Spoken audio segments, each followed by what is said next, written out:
to your 4 to 5. I'm Tahisha Moyes, joined alongside Tim Buckley and Maddie Gardner, who are working from home today. We are here to inform you, make you feel connected, and let you into our world. So be sure to use the conversation, the hashtag, I should say, 4 to 5 to join our conversations on our live streams.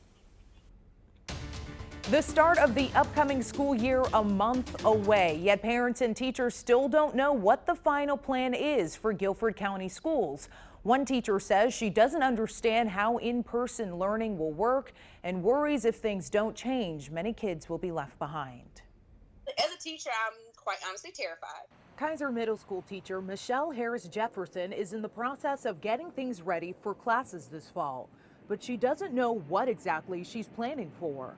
I'm also really concerned not only for my own health, but bringing something home to my child. Guilford County Schools is finalizing plans for the upcoming school year, but any in-school learning would require masks and social distancing. We don't have a vaccine. We don't have the funding to make sure that students are properly socially distanced. And as a teacher, I'm also concerned about what happens if I get sick. Jefferson says it's still not clear if she would have to use her own sick time if she was forced to quarantine.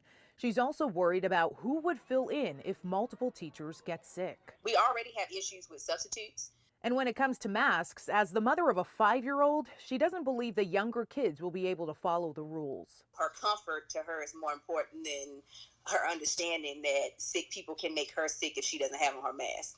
So I couldn't imagine her being in a building where she has to have it on for hours at a time. There are no easy answers or decisions. Jefferson believes remote learning is the best option for now, but recognizes that too has its drawbacks. Right now, nearly 19% of households in Greensboro and nearly 16% in High Point don't have internet access, something the district is working to address. No matter what option is chosen, Jefferson says it's going to take a village to make it work. It's going to take funding, and it is going to take some open minds, and it's going to take community effort because we realize parents have to work. Now, I reached out to GCS about what happens if a teacher gets sick with COVID in terms of pay and their class. A spokesperson said they are working to get that answer. In the meantime, the Guilford County Board of Education is expected to vote on a final plan for GCS on July 28th. Another Greensboro restaurant is closing their dining room once again. Gassan's is going to move back to takeout only. In a Facebook post, the restaurant says that they're making the decision because of the rising number of coronavirus cases. Now, you can still order takeout and pick up curbside, but if you do go inside the restaurant to grab your food, you are asked to wear a mask. The sports world is still feeling the effects of COVID-19 as the upcoming season nears. Now, we recently learned the MEAC conference, that's the conference that the North Carolina A&T Aggies belong to, canceled their season for all fall sports. WFMY News 2's Luke Liddon is live with more on the news. Yeah, Tahisha, the list of college schools stepping away from the sport of football continues to grow ever so slowly as now the MEAC announced they've canceled all fall sports, including football. Now, the MEAC is the third conference, to do such a thing, including both the Ivy League and Patriot League. And you've got to think when players at both North Carolina A&T and Florida A&M recently tested positive for COVID-19 since returning to campus, that only made the decision easier to make. Athletic Director Earl Hilton saying the university supports every effort to protect and maintain the health of their students, coaches, staff, and Aggie Nation supporters. He chimed in on the decision earlier today. You know, you talk about spring football. I do not wish to burn a young person's season of eligibility for what would effectively be an exhibition season. That I'm not interested in that. And so, how the NCAA works their way through this in terms of treating student athletes and eligibility will be a determinant in that conversation. As for season ticket holders, the staff at the ticket office told me that there are two options in terms of that refund policy. You can either use those funds and direct them towards the college basketball season for the Aggies or help donate that to the Aggies Athletic Foundation, but they told me it does not seem these fans, season ticket holders, will get their money directly back. They only have one of those two options. Luke, thank you. Another big event canceled earlier this year. You remember the greatest homecoming on earth?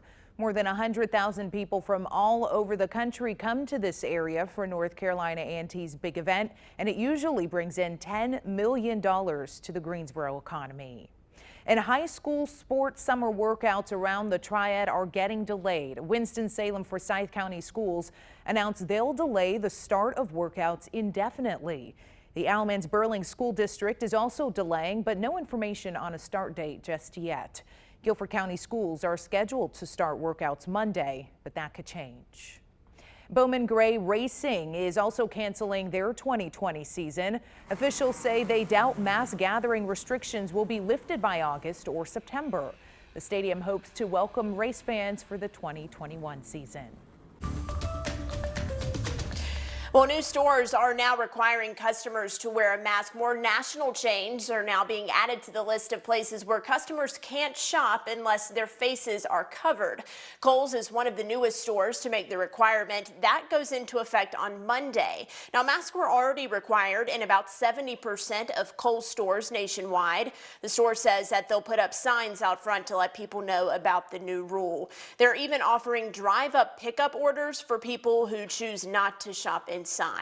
CVS will also start requiring masks on Monday. Most major retailers have avoided mask mandates until now. The COO of CVS says employees will not be asked to play the role of enforcer and that the store is asking all customers to help protect themselves and those around them by listening to the experts and heeding the call to wear a mask. So I went to my Facebook page. I asked you guys, do you think more stores should require masks? And here's what you had to say about it. We'll start here with Nora's comment. She says it's a team effort to combat a pandemic, so yes, absolutely. Jacob Barker said 100% yes. The CDC has already stated we could get COVID-19 under control if everyone wore a mask. Mandatory mask wearing should have been implemented at the start of the breakout. Barbara Nelson Goff said yes, masks should be worn everywhere. Kristen Elliott Solis said yes, I have to wear one for 9 hours at work. A customer can wear one for 10 minutes while ordering, not hard. If not, stay out of the store in order to get drive-through, phone, or delivery. But Michelle Hall has a different take. She says no, it should be my choice. And Allie Smith is commenting from Canada. She says seeing how many people are getting upset about wearing masks and the number there right now, it makes me very glad to be Canadian. Keep the border closed too. So Tahisha, we touched on this yesterday, but it's just like the no shoes, no shirt policy. If you're not wearing a mask, a business can refuse service. You know, I do think it is interesting because a few weeks ago, many national retailers were asking for a national mask mandate because they were saying too many people were going into their stores. It's hard to enforce. But, you know, a couple weeks later, they're reversing course and they're saying, you know what, let's just put it in place. Yeah, and some people were commenting on my Facebook page, well, the governor of North Carolina already mandated that people wear masks in retail stores. And while that might be the case, Tahisha, you hit the nail on the head here. There was no real national guidance from those big retailers, from their corporate offices to say, we're going to enforce this rule here. So now the employees are getting that guidance. Again, it seems like most of these stores are just going to post signage. A few of them are going to offer customers who aren't wearing a mask a face covering if they don't have one. But it doesn't seem like the employees are going to be policing the aisles, making sure people have masks on. But it is now considered a requirement in many of these national chains. Yeah, I would just say bring the mask with you if you aren't sure whether or not you have to wear it. For sure. All right, Maddie, thank you. Let's see what's going on weather-wise with Tim Buckley. Well, if you're outside, that mask's going to be pretty hot. Nothing we can do about it. It's just the way it is, folks. It's been hot and humid for a while, and that is the way I expect it to stay for a while, too. Looking live across our Triad cities, generally in the mid to upper 80s, close to 90 in a couple of places. There are a few, but only a few downpours at this time. There were many more earlier today, but right now I only have this one to show you. It's in Davie County at this time. Good amount of rain, a little bit of lightning. It started to calm down a bit from its peak about half an hour ago near Moxville. Now it's just drifting to the south and east. Very low chance of getting wet as we go into the evening. There are your temperatures, which are hot enough, but this is the problem today. Tropical sticky humidity. You can see with dew points in the 70s, that truly is that air you can wear that we talk about for this time of year. Futurecast, looking ahead toward tomorrow, there's going to be a good chance of storms on Friday afternoon. Not all of us will see them, but there will be several popping up across the area. Just like today, we'll have a high yet again around 90. The city of Asheville is making reparations for its role in slavery and discrimination. City Council voted unanimously to invest in areas where Black residents face troubles. So this could include increasing minority home ownership, having better access to affordable housing, and minority business ownership. Now, Rhode Island followed close behind Asheville's decision. The mayor of Providence signed an order to make reparations for Black and Indigenous people in the city. The mayor's order comes in 3 parts: truth, reconciliation, and reparations. And obviously, this has a lot of people heated on social media, both for and against. So all right, let's take a look at some of our comments of what people are saying. Diana says, used to live in North Carolina, glad I moved. All right, another comment here from Baba says, yes, every African-American man and woman should receive reparations for the rest of their lives and for the next 5 generations at least. Another comment here from Melissa. Melissa says, no, we are not responsible for what our ancestors did. Instead, we need to learn about it and not repeat it. Let's take a look at another comment. Takina says, most definitely reparations in all cities and states. And Sarah writes, that would be a no. They can pay back their free housing, free medical, and free food. Much has been given for decades. Let us know what you think about reparations. Should this be something that other cities do? And if so, what does it look like? Let us know in the live stream comments here on the WFMY News 2 Facebook page or on Twitter. We'll be right back.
I don't understand.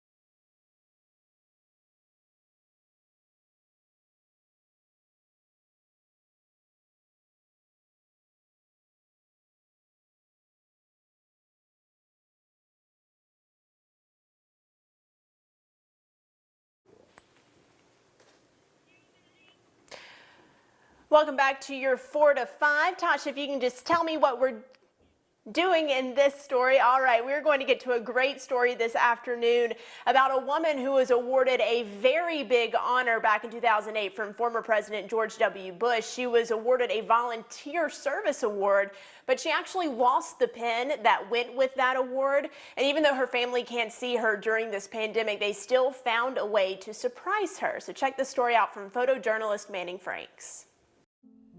Well, the last time someone pinned this on me, it was George Bush.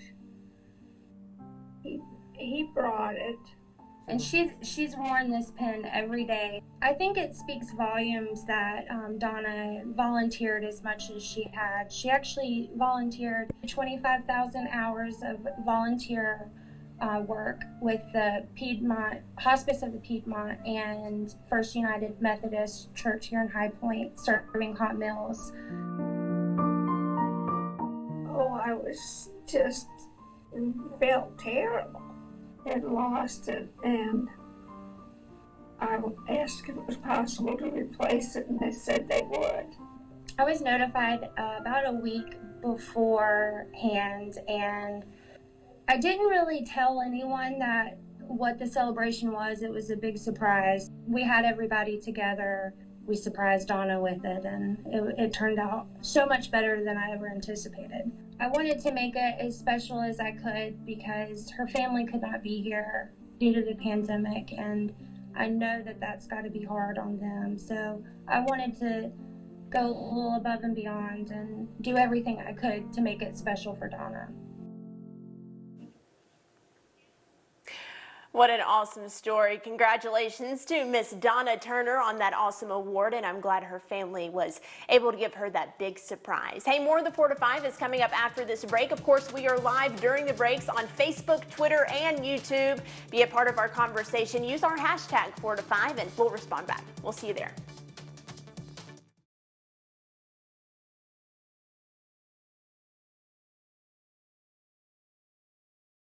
How to talk to your kids when you make a decision about what they should do for school next year.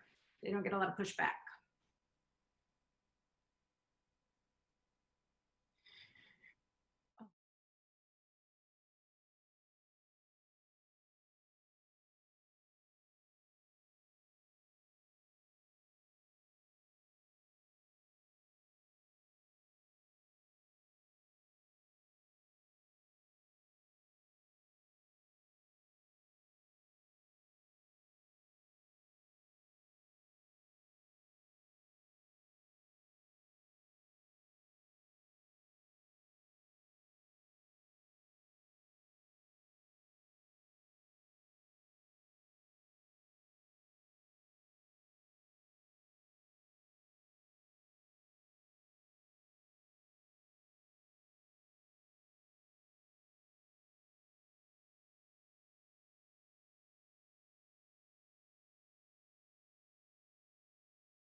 It's been a hot topic all week long. What is happening with schools in the fall? Now, Governor Roy Cooper announced that North Carolina schools will reopen under Plan B. This is a combination of in-person learning and virtual learning, but there's also a Plan C to give schools the option to go completely virtual all year long if that's what they choose. Well, now parents are deciding what action they want to take for their children. What if your child doesn't like or agree with your decision? That's what Blanca Cobb and I are going to be discussing this afternoon. How to have this conversation with your kids, right? So Blanca, what should parents consider before they have that talk with their child? They need to make the decision. If you're not sure about what you want your child to do next year, it's your uncertainty is going to come out, not only in the words you choose, your tone of voice, but also your body language. And when your children see that you're not certain, they're going to pick up on it. And that's when you can expect some pushback and some questioning, like, well, you're not sure what the right choice is, then why can't I decide? So you have to be careful with that. So Blanca, what are some key points to tell your child once you have this conversation?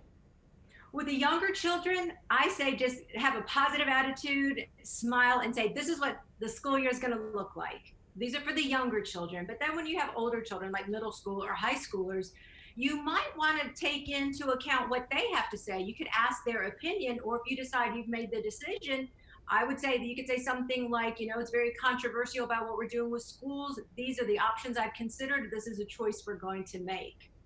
And depending on what the decision is, especially for like Guilford County schools, right? One of their options is having the school year be online for those older students. So that would be a part of the conversation you would have to have as well. So what should parents do if they get some pushback? The first thing you want to do is just empathize with how they're feeling. This has been very confusing for you, just like it is for them. And then ask them, say, what is it that you don't like about the decision? What are your concerns? What are your hesitations? And then you want to problem solve those together, because it really could be on a simpler solution, but you have to listen to your child first to find out what the issue is. And I think part of it is validating their concerns too, that they might have. Absolutely. You have to empathize. Because then they're going to be more likely to listen to what you have to say and try to see your point of view if they know that you validated how they feel. All right, Blanca, thank you so much. You can always add to the conversation, comment on her Facebook page what you think about this. And if you missed any of the helpful hints, we'll have this on our website, WFMYnews2.com. We'll be right back.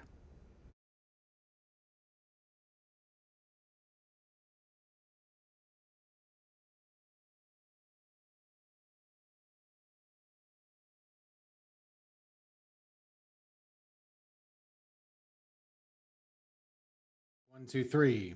Cool.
A new report says a person earning minimum wage cannot afford a 2-bedroom apartment in any state.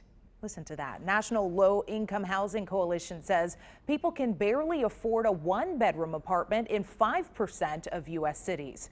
The coalition says for someone to be able to afford housing, they need to spend less than 30% of their income as defined by the Department of Housing and Urban Development. The report does take into account that some states pay higher minimum wage. The U.S. workers would need to work 97 hours per week to rent a 2-bedroom home and live comfortably. Now, if you assume someone gets 8 hours of sleep a day, that only leaves 2.5 hours a day outside of work. To afford a 1-bedroom rental, someone would have to work 79 hours a week. And when you hear those numbers, it really puts into perspective the struggle that a lot of people are facing. Yeah, it's why people work multiple jobs. Tahisha, you mentioned this was based on the federal minimum wage. That's $7.25 an hour. That's also North Carolina's state minimum wage. So that study that was based on the federal also is based on North Carolina's because they're the same. But I know that the pandemic has made this even worse for families. About 52% of low-income families report job losses during the coronavirus pandemic, according to Pew Research. So that's just exacerbating this already big problem. Right, and then you count in unemployment and the extra benefits for that are going away at the end of the month, and a lot of people facing problems. We feel for you. We will continue to keep an eye on that situation, of course. In the meantime, we're going to send it on over to Tim Buckley to see what's happening outside. Summer continues. Yeah, the heat, the humidity, even a couple of downpours. There aren't as many now. There were more before, and a lot of them have kind of gone by the wayside. I want to show you what we have on radar currently. Notice most of us are dry. I know it'd be nice to get a little downpour in your neck of the woods to cool you off a little bit, right? This same shower that has been dancing across Davie County for a while now, it's still drifting and only drifting south and east. You can see it moving right along the Rowan County line right now with a good amount of rain and a couple of lightning strikes. Temperatures. Upper 80s, low 90s. But this is the problem. The humidity is really tough today. It is definitely that sticky tropical humidity that we get from time to time in the summer, and we have that right now. Futurecast doesn't offer much relief, but in the next couple of days, as we stay hot and muggy, the chances for daily pop-up storms will go up. So for tomorrow, Friday, I think we'll have about a 50 to 60% chance of getting wet briefly during the afternoon and evening. And in the 7-day forecast, you will notice every day has the chance of those scattered downpours. That's your weather. We are coming right back.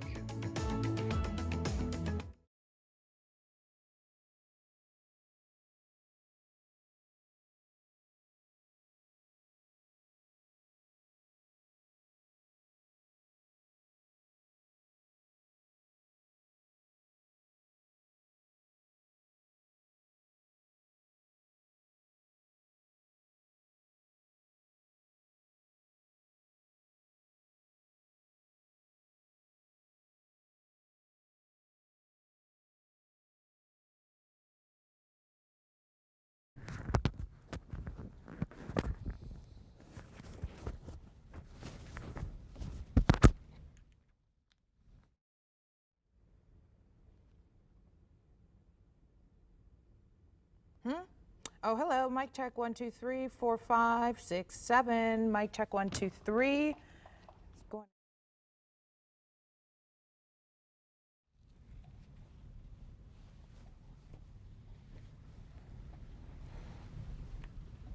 Hello.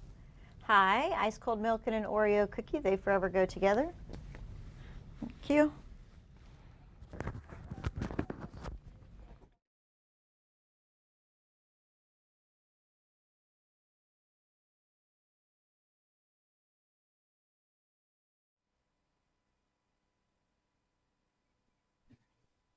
You can. This is a mic check. How about that? 1 2 3 4 5 6.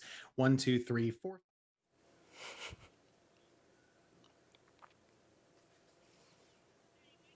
Hey, control room. To everyone on Facebook, hello. It looks like we have some new faces today.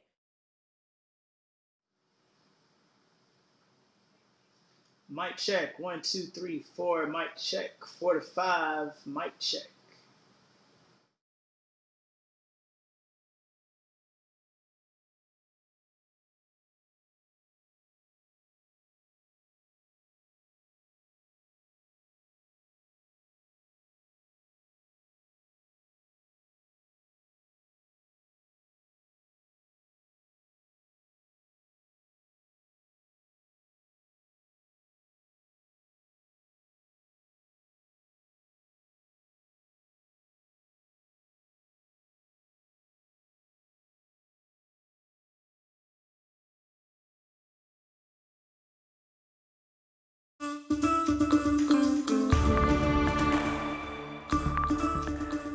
welcome back to your 4 to 5. I'm Tahisha Moyes, joined alongside Tim Buckley and Maddie Gardner, who are both working from home.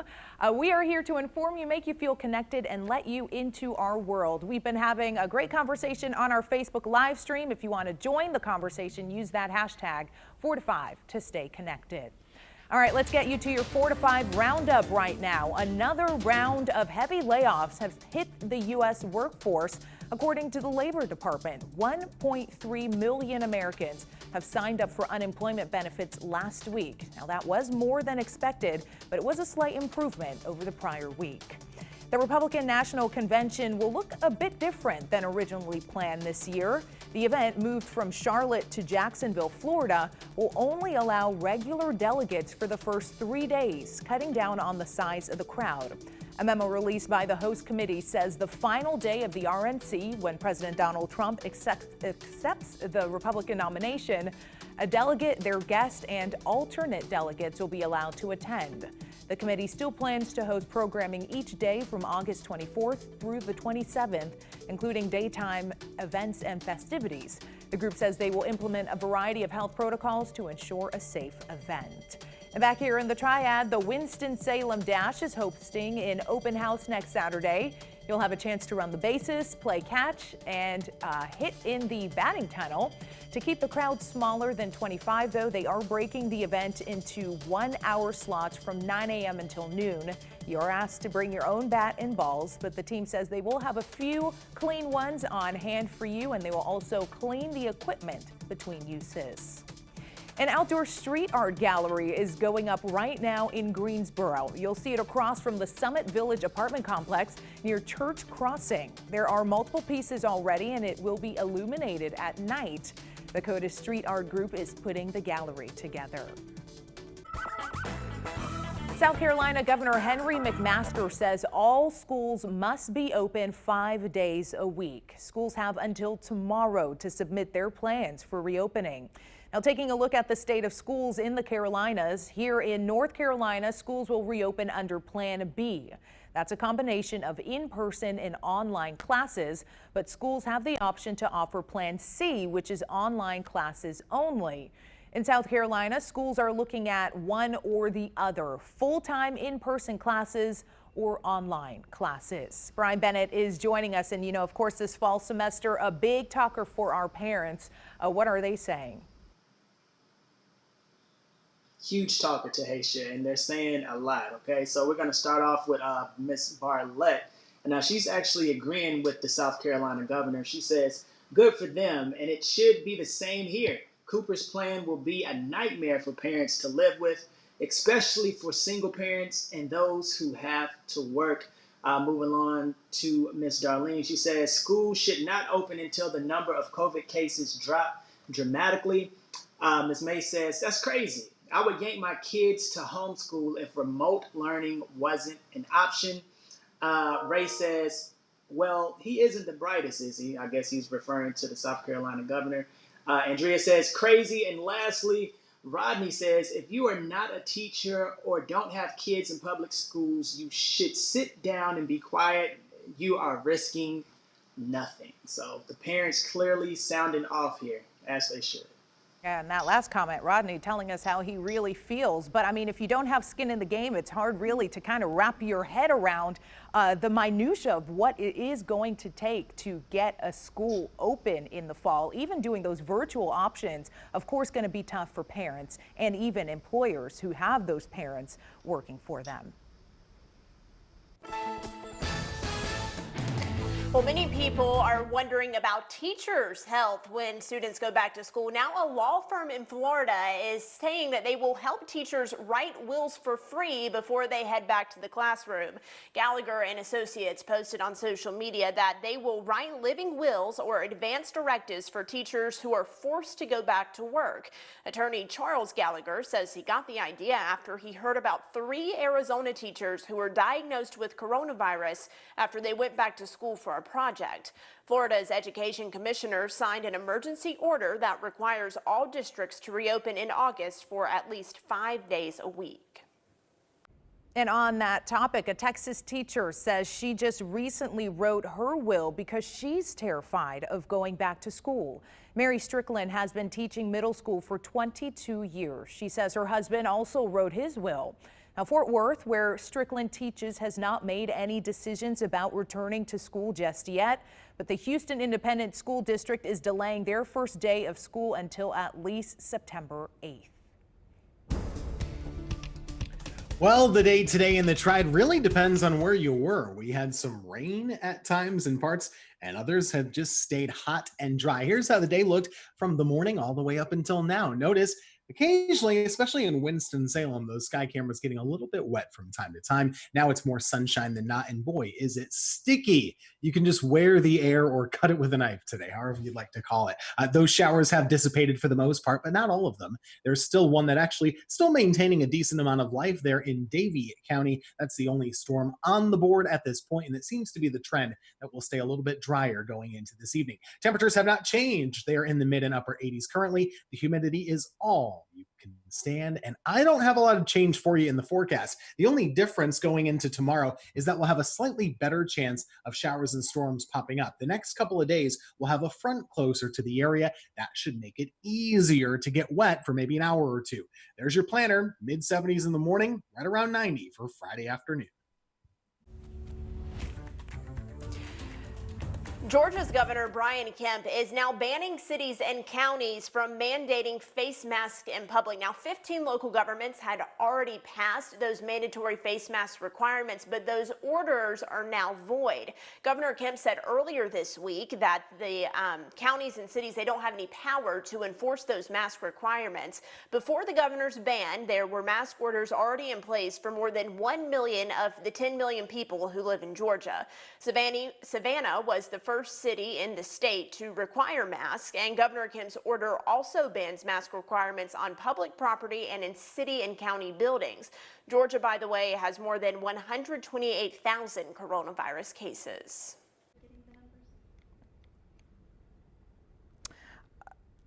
All right, now let's talk about the governor's decision on Facebook. We've been talking about masks and how they affect people's lives. So Governor Kemp, of course, saying that you don't have to have that. So let's take a look at some of those comments here of what people had to say. Patrick Capel-Smith says, good job. He is sticking to the Constitution. Joey Narr says, this is an absolutely terrible decision. He needs to be impeached from his position. He is part of the problem in this country when it comes to the virus. Sharon says people are dying. Does anyone care? And Marilyn Hodge says it needs to be a national mandated law coming from the president. Maddie, I don't really see that being an option right now. President Trump has been very reluctant to talk about mandating a mask nationwide, kind of keeping it up to the governors to make that decision. And it seems that Governor Kemp's order is not coming from a place where he is not wanting people to wear masks, but more so just wanting cities and counties not to mandate mask wearing, because earlier this week he was out with the Surgeon General, Dr. Jerome Adams, promoting mask wearing. So I'm not sure that he necessarily is saying, I don't want people in Georgia to wear masks. He's just saying, I don't think cities and counties have the right to make people who live there wear a mask. I know that can get a little bit confusing. Either way, of course, here in North Carolina, we do have that statewide mask mandate, so that applies to cities and counties as well. Right, and it all comes down to personal responsibility. If you are in a state that doesn't have a mask mandate like here in North Carolina.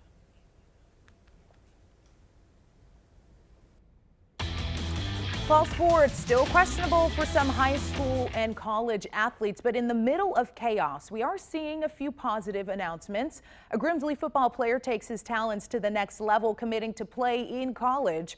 WFMY News 2's Amanda Ferguson catches up with the wide receiver about his college decision. Taysha, he's staying local.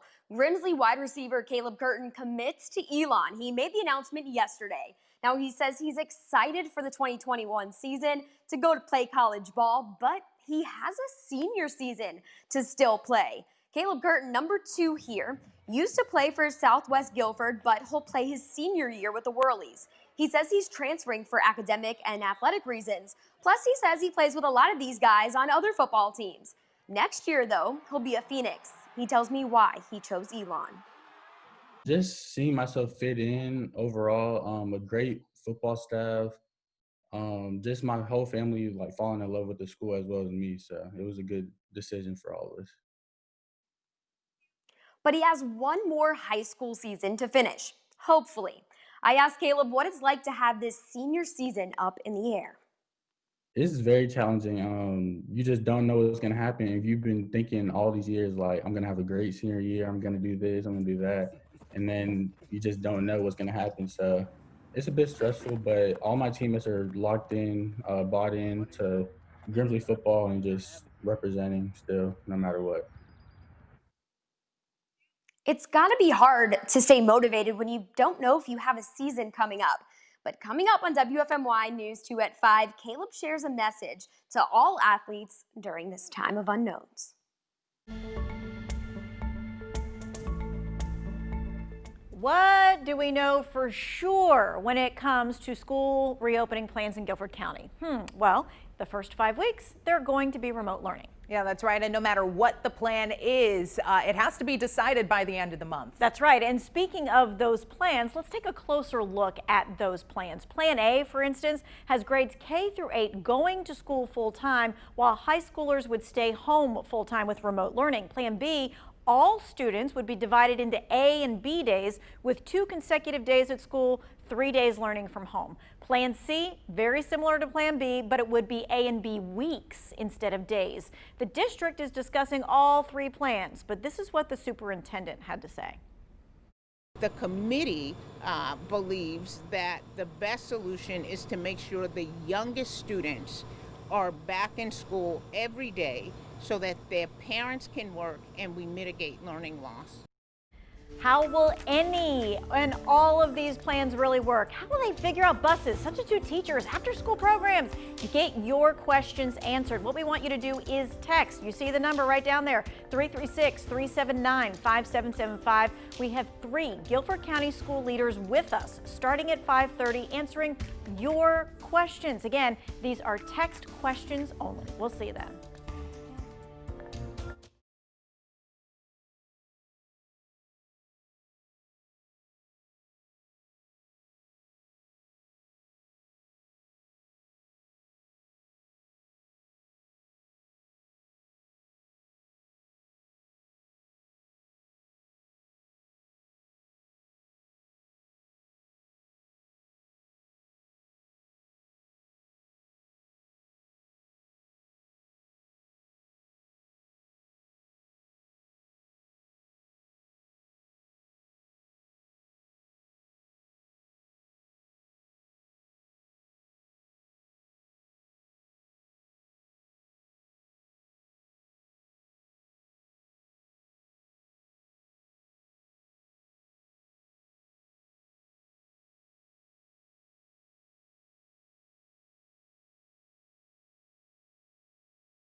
Today we are verifying claims about a popular furniture retailer, Wayfair.com. Now, earlier this week, there were some posts circulating online that said that Wayfair was involved with human trafficking. But our verified team found the truth. Jason Puckett is digging deeper to get you an answer. Up front, we're calling this a conspiracy theory. And as we break down these claims, I want you to notice how this whole theory depends on cherry-picked information and how every time something is debunked or proven false, a new claim pops up. Let's start with the basics. This all went viral after a Reddit.com post. Quote, "Is it possible Wayfair is involved in human trafficking, or are these just extremely overpriced cabinets?" Now, this post shows 4 cabinets on Wayfair.com ranging from $12,000 to $14,000, and it draws attention to their names. Well, within hours, these claims started popping up as well. Internet sleuths looked into the names of the cabinets and found that in each instance, there was a matching missing person case. This appears off-putting, but our research showed it's not as sinister as it seems. First, let's talk about these girls. This article claims Samaya Mumin was reported missing last year, and there was a $13,000 cabinet named Samaya on Wayfair. But Samaya wasn't in the Ohio Missing Persons database. She actually made a video about all of this herself, where she explains she was never missing and that article has been removed. How are you gonna post about me being missing? You don't even know me. So the claim linking Samaya to the storage cabinet is false. And it wasn't the only one. Mary Durrett was found safe in 2017, and Samara Duplessis was found safe in May. Our research actually showed that most of the links to missing persons are provably false. But what about the names, you may ask? The Duplessis pillow, for instance. That's not a typical product name, right? Well, it actually is typical on Wayfair. If you search Duplessis, you find rugs, tables, pillows, statues, lamps, and more, all with Duplessis in the name. And no, Wayfair didn't change these names after these claims came out. We checked archived pages and these products existed first. When we looked deeper into Wayfair's naming, we realized it's not hard to make a viral post like this. My last name, for instance, Puckett, isn't a common product name, but it is on Wayfair. I found tables, dressers, lamps, even beds with my last name. And if I do a Google search for Puckett missing, I find 3 different missing persons with my same last name on the first page alone.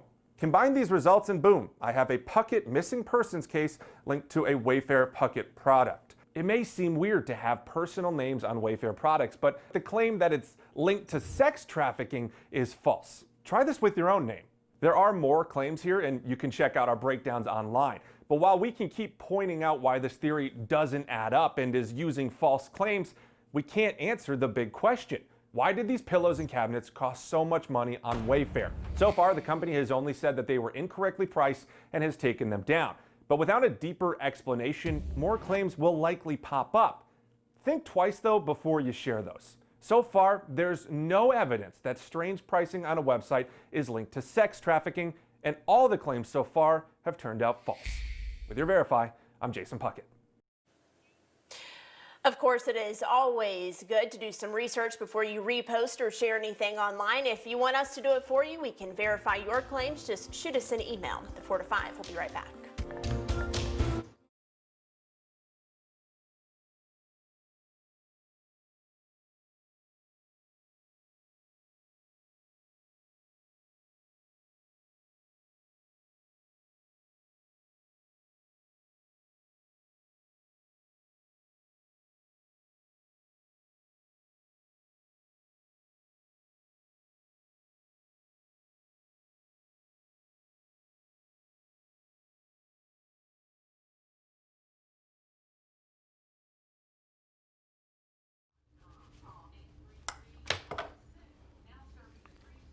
Hi there. 1, 2, 3, 4, 5, 6, 7, 8, 9, 10.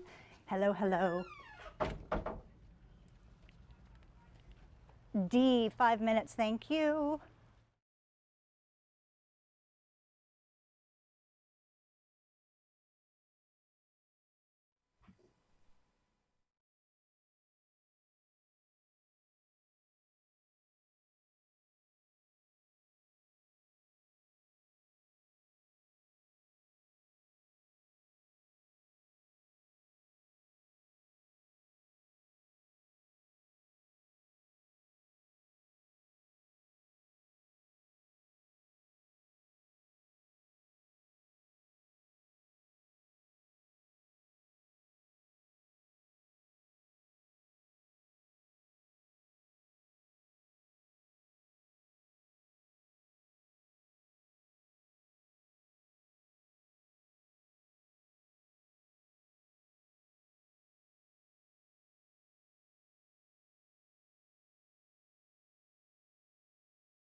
So remember back in like June when we just didn't ever hit 90 degrees. That's real. We didn't do it until July. Now we're doing it all the time. And look at these feels like temperatures. That's where we compare the heat with the humidity and combine it into what your skin is actually feeling.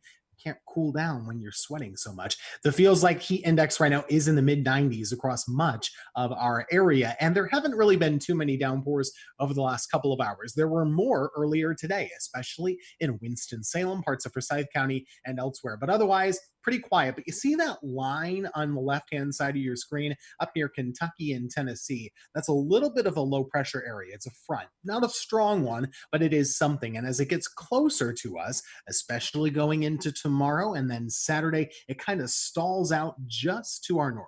All that's going to do makes it easier during the afternoons for a couple of those downpours to pop up. So if you have plans tomorrow or Saturday, do know that rain is a good bet, at least for an hour or so during each afternoon, although those showers will be hit or miss. It's summertime, and that's what we do this time of year.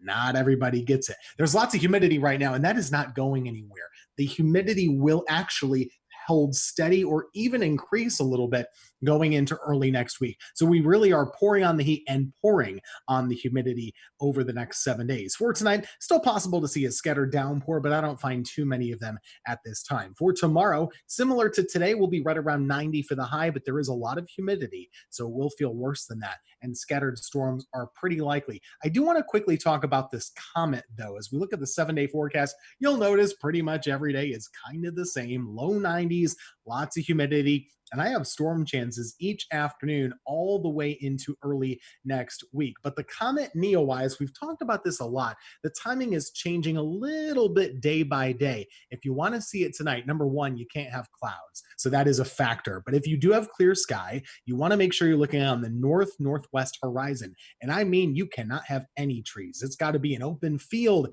It's got to be an easy spot to see low on the horizon. But if you can, the best time for viewing this evening would be between 10:20 and about 11:15. So you'd be looking for a bright dot that's kind of like a star. It's better if you have binoculars. That'll enhance your viewing. If you are able to spot it, I'd love you to send us a picture or a message just to let you know, or just to let us know that you were watching it in the sky. So again, heat and humidity, they're continuing over the next week right here in the dog days of summer in the Triad. Coming up on WFMY News 2 at 5 o'clock, a huge spike in gun permit applications across the Triad. In Guilford County alone, more than 12,000 people have applied. That is 4,000 more than all of last year. We're digging deeper into what is behind this hike next on WFMY News 2 at 5.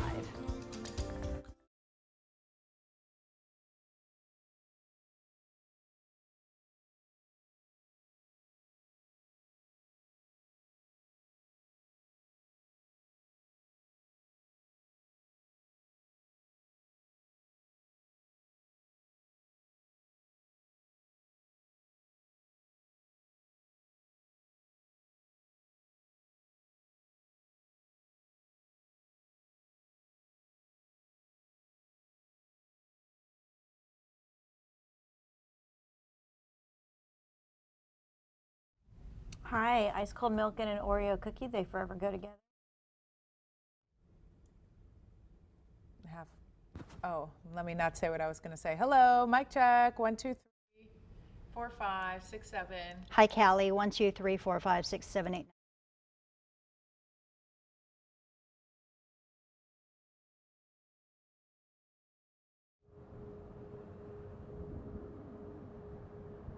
Hey guys, mic check 1, 2. We are live here. Asphalt Sports is canceled for the MEAC. Zoom, Zoom. I am on Zoom. 1, 2, 3, 4, 5. 1, 2.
It is time for my 2 cents. I celebrated a birthday this week, and even though I am by no means upset about another trip around the sun, birthdays are just always a time to reflect. What have I done in the past year? What did I accomplish? What's changed? Am I different? What do I want to happen before my next birthday? What are my goals? How's my career? How's my personal life? Am I doing enough? And when you start asking yourself those big questions, it's easy to freak out a little bit. And I'll admit I did. I stopped to think about why I feel so much pressure to reach these life benchmarks. Is it societal pressure? Is it self-imposed? And then I saw this on social media, a post. It says, normalize finding love in your 40s. Normalize discovering and chasing new dreams in your 30s. Normalize finding yourself and your purpose in your 50s. Life doesn't end at 25. Let's stop acting like it does. Yeah, it's good, right? Life is short, yes, but we have time. Throw off any expectations you've put on yourself or that anyone else has put on you. Ages aren't deadlines. That's just my 2 cents. That's your 4 to 5. WFMY News 2 at 5 starts now.